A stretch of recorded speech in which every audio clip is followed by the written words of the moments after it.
বিচ্ছেদের পর একদিন এক ফুলের দোকানে হঠাৎই লোকটির প্রাক্তন স্ত্রীর সঙ্গে দেখা হয়। সে জানতে চেয়েছিল তাকে ছেড়ে যাওয়ার পর সে কেমন আছে, তাই বাড়ি পৌঁছে দেওয়ার প্রস্তাব দেয়। কিন্তু নারীটি শান্তভাবে তার হাত ছাড়িয়ে নেয় আর পেছনে না তাকিয়ে চলে যায়। সেই মুহূর্তে লোকটি বুঝে যায় সে আর আগের উন্মাদের মতো ভালোবাসার নারীটি নেই। ছোটবেলায় লোকটি বাবা মার পরিত্যক্ত সন্তান ছিল। এই নারীর বাবা মাই তাকে আশ্রয় দিয়েছিল।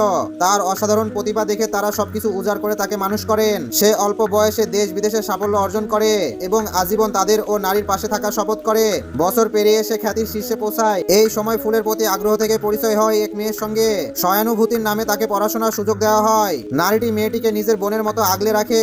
কিন্তু ভর্তি পাওয়ার রাতে নারীটি দেখে মেয়েটি তার স্বামীর বিছানায়। বিশ্বাসঘাতে নারীটি ভেঙে পড়ে। অভিযোগ করেও ন্যায় পায় না, বরং স্বামীর হাতে তাকে মানসিক হাসপাতালে পাঠানো হয়। সেখানে জানা যায় সে অন্তঃসত্ত্বা। সন্তানের কারণে সে বাড়ি ফেরে, কিন্তু স্বামীটি সপ্তাহে একদিন সন্তানের কথা ভাবে আর বাকি দিনগুলো অন্য নারীর সঙ্গে কাটায়। সবচেয়ে বড় আঘাত আসে সেদিন, যেদিন সে অন্য নারীর জন্য জাঁকজমকপূর্ণ বিয়ের আয়োজন করে, যে বিয়ে এই নারী কখনোই পায়নি। প্রতিবাদ করতে তাকে অপমান করে বিচ্ছেদের ঘোষণা দেয়। হতাশ হয়ে নারীটি আত্মহত্যার হুমকি দেয়, কিন্তু পুরুষটির মুখে তখনও একটাই শব্দ, পাগল।